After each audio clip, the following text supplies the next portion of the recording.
नमः शिवाय। आज हम शिव महापुराण का रुद्र संहिता का तीसरा खंड का 35-34वां अध्याय पढ़ेंगे। उससे पहले हमने पिछले अध्याय में पढ़े थे सप्त ऋषियों का आगमन और हिमालय को समझाना, वरिष्ठ मुनि का उपदेश, अनरण्य राजा की कथा। आज हम पढ़ेंगे पद्मा पिप्पलाद की कथा। आज हम पढ़ेंगे हिमालय का शिव जी के साथ पार्वती के विवाह का निश्चय करना।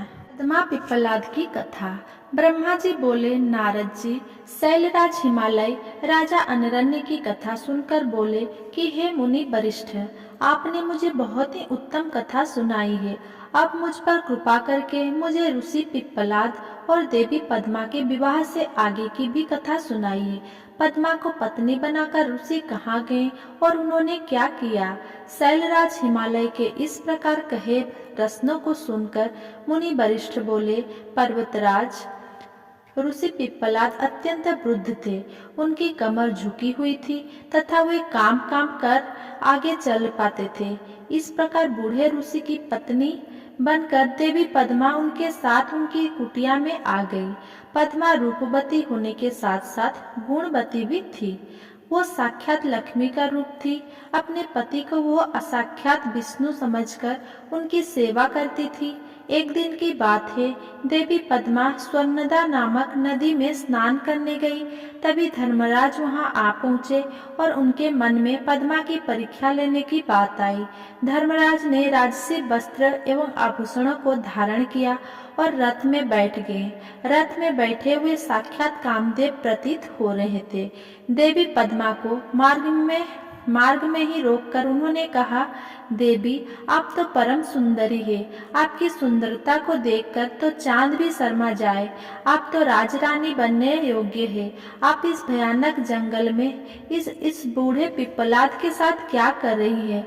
तो वो बूढ़ा तो मृत्यु के बहुत पास है। देवी, आप उसको त्याग कर मेरे साथ चले। मैं आपको अपने हृदय में स्थान दूंगा। आप मेरी रानी बनकर राज करेंगे।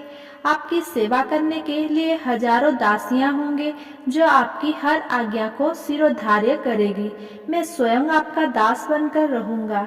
ये कहकर धर्मराज रथ से नीचे उतरकर देवी पद्मा का हाथ पकड़ने हेतु आगे बढ़े।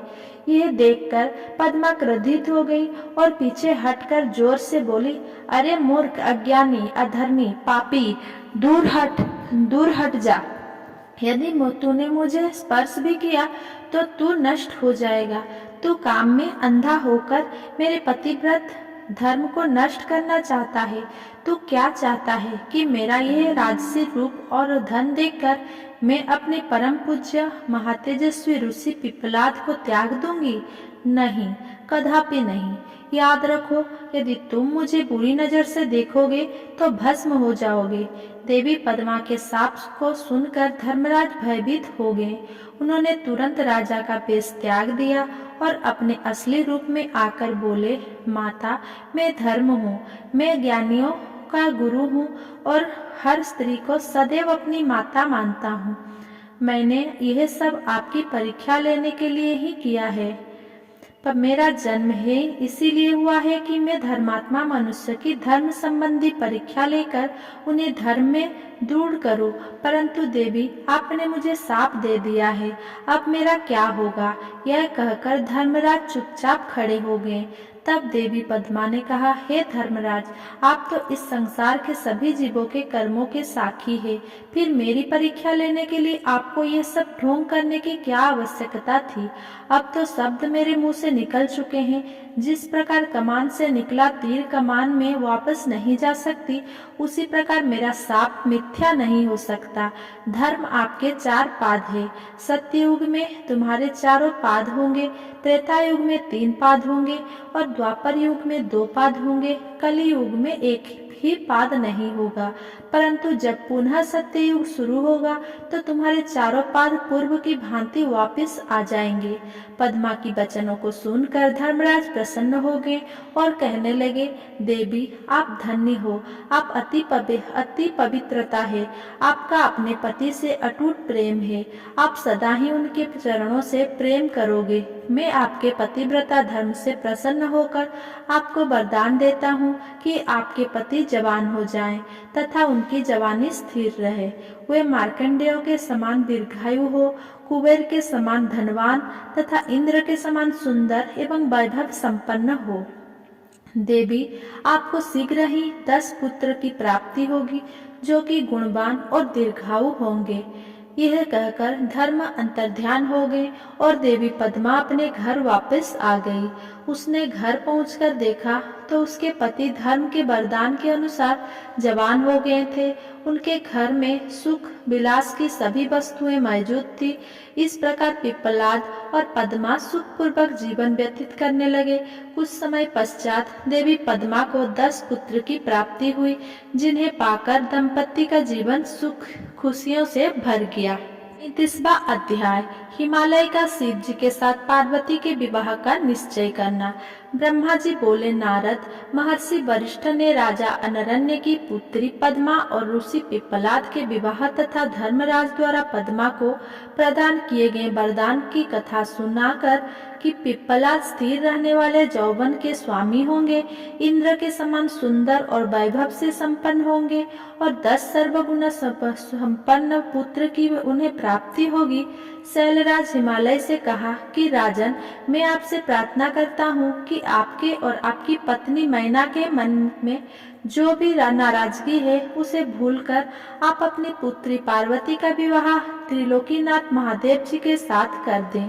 आज से 1 सप्ताह बाद का मुहूर्त, जब रोहिणी नक्षत्र में चंद्रमा अपने पुत्र बुध के साथ लगन में स्थित होंगे, अत्यंत शुभ है। मार्गशीर्ष माह के सोमवार को लग्न में सभी शुभ ग्रह की दृष्टि होगी। उस समय बृहस्पति भी सौभाग्य के बस में होंगे। ऐसे शुभ मुहूर्त में अपनी पुत्री पार्वती, जो कि साक्षात जगदम्बा का अवतार है, का पाणी ग्रहण भक्तवत्सल भगवान शिव से कर देने पर आप अपने आप को धन्य समझेंगे। कहकर ज्ञान शिरोमणि मुनि परिष्ठ चुप हो गए। उनकी बात सुनकर मैना और हिमालय आश्चर्यचकित रह गए और अन्य पर्वतों से बोले, गिरिराज मेरु, मंदरांचल, मैनाक, गंधर्मर्दन, सहना, विंध्य, आप सभी ने मुनिराज वरिष्ठ के वचनों को सुना है। कृपया आप सब मुझे यह बताइए कि इन परिस्थितियों में मुझे क्या करना चाहिए। आप सभी इस संबंध में मुझे अपने विचार से अवगत कराइए।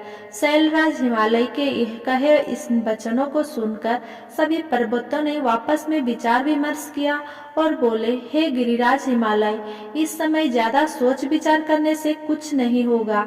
अच्छा यही है कि हम सप्त ऋषियों द्वारा कही गई बातों को मानकर देवी पार्वती का विवाह शिव जी से करा दें, क्योंकि वास्तव में पार्वती का जन्म ही देवताओं के कार्य को पूरा करने के लिए हुआ है। अतः हमें शीघ्र ही उनकी अमानत उनके हाथ में सौंपकर अपनी जिम्मेदारियों से मुक्त हो जाना चाहिए। तब सुमेरु तथा अन्य पर्वतों की बात सुनकर हिमालय प्रसन्न हुए और देवी पार्वती भी मन ही मन मुस्कुराने लगी। देवी अरुंधति ने भी विविध प्रकार की कथाओं को सुनकर पार्वती की माता मैना को समझाने का प्रयत्न किया। मैना जब समझ गई तो बहुत प्रसन्न हुई और उन्होंने सभी को उत्तम भोजन कराया। उनके मन का सारा संदेह और भय दूर हो गया। शैलराज हिमालय ने दोनों हाथ जोड़कर उन सप्त ऋषियों से कहा कि आपकी बातों को सुनकर मेरे मन का सारा शक दूर हो गया है। मैं भली भांति जान गया हूँ कि शिव जी ही ईश्वर के भी ईश्वर है, अर्थात सर्वेश्वर है। वे इस जगत के कण कण में व्याप्त है। वे अतुलनीय है। इस संसार की हर वस्तु एवं हर प्राणी उन्हीं का है। ये कहकर हिमालय ने अपनी पुत्री पार्वती का हाथ पकड़कर उसे सप्त ऋषियों के पास खड़ा कर दिया और बोले कि आज से मेरी पुत्री शिव जी की अमानत है। वे जब चाहे इसे यहाँ से ले जा सकते हैं। ऋषिगण शैलराज की बातें सुनकर प्रसन्न हुए और बोले, भगवान शिव जी आपकी पुत्री को स्वयं मांगकर आपको सौभाग्य प्रदान कर रहे हैं। ये कहकर वे ऋषिगण पार्वती को आशीर्वाद देने लगे और बोले, देवी आपका कल्याण हो तथा आपके गुणों में निरंतर बुद्धि हो। आप शिव जी की अर्धांगिनी बनकर उनका जीवन खुशियों से भर दे। सप्तऋषियों ने सुविचार करके 4 दिनों के बाद का शुभ मुहूर्त विवाह के लिए निकाला। तब शैलराज हिमालय और देवी मैना से आज्ञा लेकर वे सप्तऋषि देवी अरुंधति सहित वहां से भगवान शिव के पास चले गए। 30वां अध्याय। सप्त ऋषियों का शिव के पास आगमन। ब्रह्मा जी बोले, हे मुनि श्रेष्ठ नारद, शैलराज हिमालय और मैना से विदा होकर सप्त ऋषि भगवान शिव के निवास स्थल कैलाश पर्वत पर पहुँचे। वहां पहुंचकर उन्होंने दोनों हाथ जोड़कर शिव जी को प्रणाम किया और उनकी भक्ति भाव से स्तुति की। तत्पश्चात उन्होंने कहना आरंभ किया, है देवता देवादिदेव महादेव परमेश्वर महाप्रभु महेश्वर, हमने गिरिराज हिमालय और मैना को समझा दिया है। वे इस संबंध को स्वीकार कर चुके हैं। उन्होंने पार्वती का वाग्दान कर दिया है। हे प्रभु, अब आप अपने पार्षदों तथा देवताओं के साथ बारात लेकर हिमालय के यहाँ जाइए और देवी पार्वती का पाणी ग्रहण संस्कार करिए। भगवान, आप वेदित्व रीति से पार्वती को अपनी पत्नी बना लीजिए। सप्त ऋषियों का यह वचन सुनकर त्रिलोकीनाथ भगवान शिव बहुत प्रसन्न हुए और बोले, हे ऋषिगण, मैं विवाह के रीति रिवाजों के संबंध में कुछ नहीं जानता। आप लोगों ने पूर्व में विवाह की जो रीति देखी हो अथवा इस विषय में आप जो कुछ जानते हो, कृपया मुझे बताएं। भगवान शिव के इस शुभ वचन को सुनकर सप्त ऋषि बोले, भगवान, आप सर्वप्रथम श्री हरि विष्णु एवं सृष्टिकर्ता ब्रह्मा जी को उनके पुत्रों एवं पार्षदों सहित यहाँ बुला लीजिए। सभी ऋषि मुनियों, यक्ष, गंधर्व, किन्नरों, सिद्धगणों एवं देवराज इंद्र सहित सभी देवताओं और अप्सराओं को अपने विवाह में आमंत्रित करें। वे सब मिलकर इस विवाह को सफल आयोजन करेंगे। ऐसा कहकर सप्त ऋषि भगवान शिव से आज्ञा लेकर उनकी भक्ति भाव से स्तुति करते हुए प्रसन्नता पूर्वक अपने धाम को चले गए। 37वां अध्याय। हिमालय का लग्न पत्रिका भेजना। नारद जी ने पूछा, हे तात महाप्राज्ञ, कृपा कर जब आप मुझे यह बताइए कि सप्त ऋषियों के वहां से चले जाने पर हिमालय ने क्या किया। ब्रह्मा जी बोले, नारद, जब वे सप्त ऋषि हिमालय से विदा लेकर कैलाश पर्वत पर चले गए तो हिमालय ने अपने सगे संबंधियों एवं भाई बंधुओं को आमंत्रित किया। जब सभी वहां एकत्रित हो गए तब ऋषियों की आज्ञा के अनुसार हिमालय ने अपने राजपुरोहित श्री गर्गर जी से लग्न पत्रिका लिखवाई। उसका पूजन अनेकों सामग्रियों से करने के पश्चात उन्होंने लग्न पत्रिका भगवान शंकर के पास भिजवा दी। गिरिराज हिमालय के बहुत से नाते रिश्तेदार लग्न पत्रिका को लेकर कैलाश पर्वत पर गए। वहां पहुंचकर उन्होंने त्रिलोकीनाथ भगवान शिव के मस्तक पर तिलक लगाया और उन्हें लग्न पत्रिका दे दी। शिव जी ने उनका खूब आदर सत्कार किया। तत्पश्चात वे सभी वापस लौट आए। शैलराज हिमालय ने देश के विविध स्थानों पर रहने वाले अपने सभी भाई बंधुओं को इस शुभ अवसर पर आमंत्रित किया। सबको निमंत्रण भेजने के पश्चात हिमालय ने अनेकों प्रकार की रत्नों, वस्त्रों और बहुमूल्य आभूषणों तथा विभिन्न प्रकार की बहुमूल्य देने योग्य वस्तुओं को संग्रहित किया। तत्पश्चात उन्होंने विभिन्न प्रकार की खाद्य सामग्री, चावल, आटा, गुड़, शक्कर, दूध, दही, घी, मक्खन, मिठाइयाँ तथा एक पकवान आदि एकत्र किए ताकि बारात का उत्तम रीति से आदर सत्कार किया जा सके। तभी खाद्य वस्तुओं को बनाने के लिए अनेकों हलवाई लगा दिए गए। चारों ओर उत्तम वातावरण था। शुभ मुहूर्त में गिरिराज हिमालय ने मांगलिक कार्य का शुभारंभ किया। घर की स्त्रियां मंगल गीत गाने लगी। हर जगह उत्सव होने लगे। देवी पार्वती का संस्कार कराने के पश्चात वहां उपस्थित नारियों ने उनका श्रृंगार किया। विभिन्न प्रकार के सुंदर वस्त्र एवं आभूषण से विभूषित पार्वती देवी साक्षात जगदम्बा जान पड़ती थी। उस समय अनेक मंगल उत्सव और अनुष्ठान होने लगे। अनेकों प्रकार के साज श्रृंगार से सुशोभित होकर स्त्रियां इकट्ठी हो गई। शैलराज हिमालय भी प्रसन्नता पूर्वक निमंत्रित बंधु बांधव की प्रतीक्षा करने लगे और उनके पधारने पर उनका यथोचित आदर सत्कार करने लगे। लोकोचार रीतियां होने लगी। गिरिराज हिमालय द्वारा निमंत्रित सभी बंधु बांधव उनके निवास पर पधारने लगे। गिरिराज सुमेरु अपने साथ विभिन्न प्रकार के मणियां और महारत्न को उपहार के रूप में लेकर आए। मंदरांचल, अस्ताचल, मलयाचल, उदयाचल, निषद, दरदूर, करवीर, गंधमार्दन, महेंद्र, परियामात्र, नील, त्रिकूट, चित्रकूट, कोंच, पुरुषोत्तम, सनील, वेंकट, श्रीशैल, गोकामुख, नारद, विंध्य, कालंजर, कैलाश तथा अन्य पर्वत दिव्य रूप धारण करके अपने अपने परिवार को साथ लेकर इस शुभ अवसर पर पधारे। सभी देवी पार्वती और शिव जी को भेंट करने के लिए उत्तम वस्तुएं लेकर आए। इस विवाह को लेकर सभी बहुत उत्साहित थे। इस मंगलकारी अवसर पर सोन, भद्रा, नर्मदा, गोदावरी, यमुना, ब्रह्मपुत्र, सिंधु, बिपाशा, चंद्रभागा, भागीरथी, गंगा आदि नदियां भी नर नारी का रूप धारण करके अनेक प्रकार की आभूषण एवं सुंदर वस्त्र से सज धज कर शिव पार्वती का विवाह देखने के लिए आई। शैलराज हिमालय ने उनका खूब आदर सत्कार किया तथा सुंदर उत्तम स्थान पर उनके ठहरने का प्रबंध किया। इस प्रकार शैलराज की पूरी नगरी जो शोभा से संपन्न थी पूरी तरह भर गई। विभिन्न प्रकार के बंधन नवारे एवं ध्वज पताकाओं से यह नगर सजा हुआ था। चारों ओर चंदोबे लगे हुए थे। विभिन्न प्रकार की नीली पीली रंग बिरंगी प्रभा नगर की शोभा की ओर सभा को और भी बढ़ा रही थी। 10वां अध्याय विश्वकर्मा द्वारा दिव्य मंडप की रचना। ब्रह्मा जी बोले, हे मुनिश्रेष्ठ नारद, शैलराज हिमालय ने अपने नगर को बारात के स्वागत के लिए विभिन्न प्रकार से सजाना शुरू कर दिया। हर जगह की सफाई का विशेष ध्यान रखा गया। सड़कों को साफ कराया गया और उन पर छिड़काव कराया गया। तत्पश्चात उन्हें बहुमूल्य साधनों से सुसज्जित एवं शोभित किया गया। प्रत्येक घर के दरवाजे पर केले का मांगलिक पेड़ लगाया गया। आम के पत्तों को रेशम के धागे से बांधकर सुंदर बंधनवारें बनाई गई।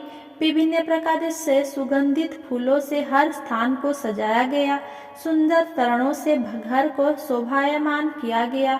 चारों ओर का वातावरण अत्यंत सुगंधित था। वहाँ का दृश्य दिव्य और अलौकिक था। विश्वकर्मा को गिरिराज हिमालय ने आदर पूर्वक बुलवाया और उन्हें एक दिव्य मंडप की रचना करने को कहा। वह मंडप 10,000 योजन लंबा और चौड़ा था।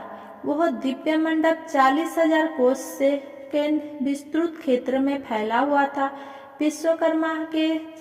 विश्वकर्मा जो कि देवताओं के शिल्पी कहे जाते हैं ने इस उत्तम मंडप की रचना करके अपनी कुशलता एवं निपुणता का परिचय दिया। यह मंडप अद्भुत जान पड़ता था।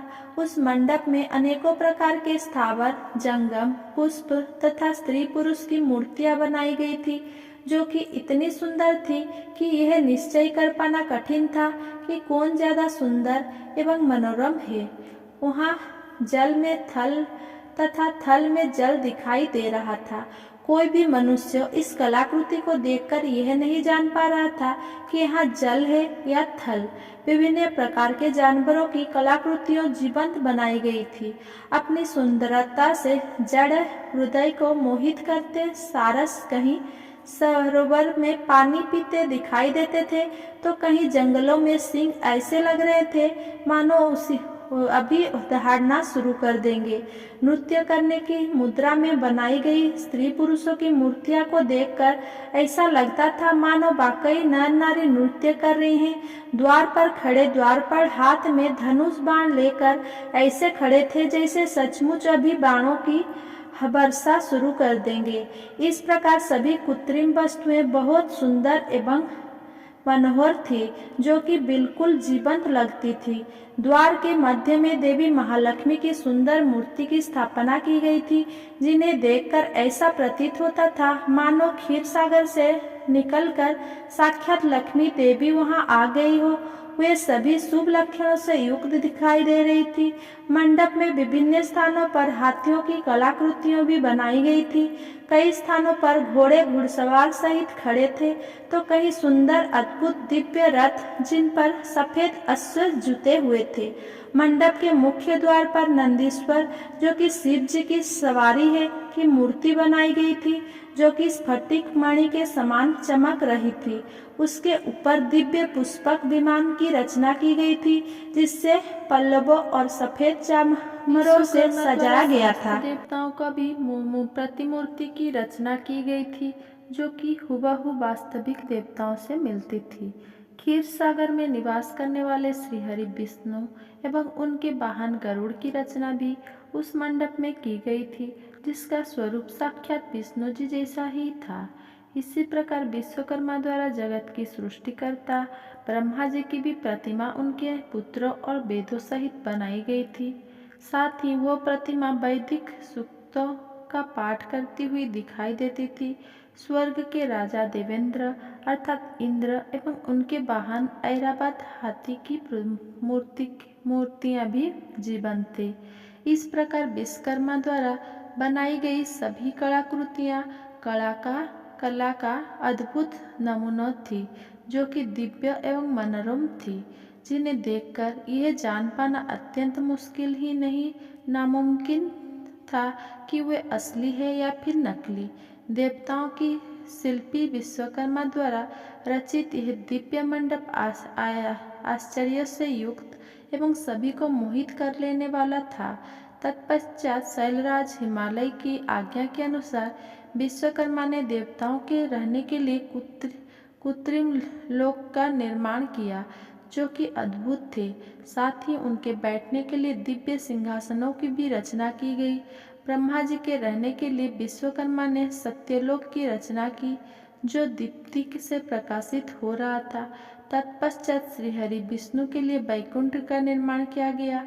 देवराज इंद्र के लिए समस्त ऐश्वर्य से संपन्न दिव्य स्वर्गलोक की रचना की गई।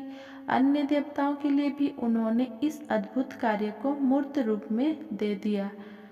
सभी देवताओं के रहने हेतु उनके दिव्य लोक जैसे कृत्रिम लोक का निर्माण करने के पश्चात विश्वकर्मा ने भक्त वत्सल भगवान शिव के ठहरने हेतु एक सुंदर मनोरम एवं अद्भुत घर का निर्माण किया। घर भवन भगवान शिव के कैलाश स्थित धाम के अनुरूप ही था। यहाँ शिव चिन्ह शोभा पाता था। ये भवन परम उज्जवल दिव्य प्रभापुंज से सुशोभित उत्तम और अद्भुत था। इस भवन की शोभा ने बहुत प्रशंसा की। इस भवन की शोभा ने सभी ने बहुत प्रशंसा की, यहाँ तक कि स्वयं भगवान शिव भी उसे देखकर आश्चर्यचकित हो गए और विश्वकर्मा की इन रचनाओं को उन्होंने बहुत सराहा। विश्वकर्मा की यह रचना अद्भुत थी। इस प्रकार जब सुंदर एवं दिव्य मनोरथ मंडप की रचना हो गई और सभी देवताओं के ठहरने के लिए यथायोग्य लोक का भी निर्माण कर दिया गया, तो शैलराज हिमालय ने विश्वकर्मा को भी बहुत बहुत धन्यवाद दिया।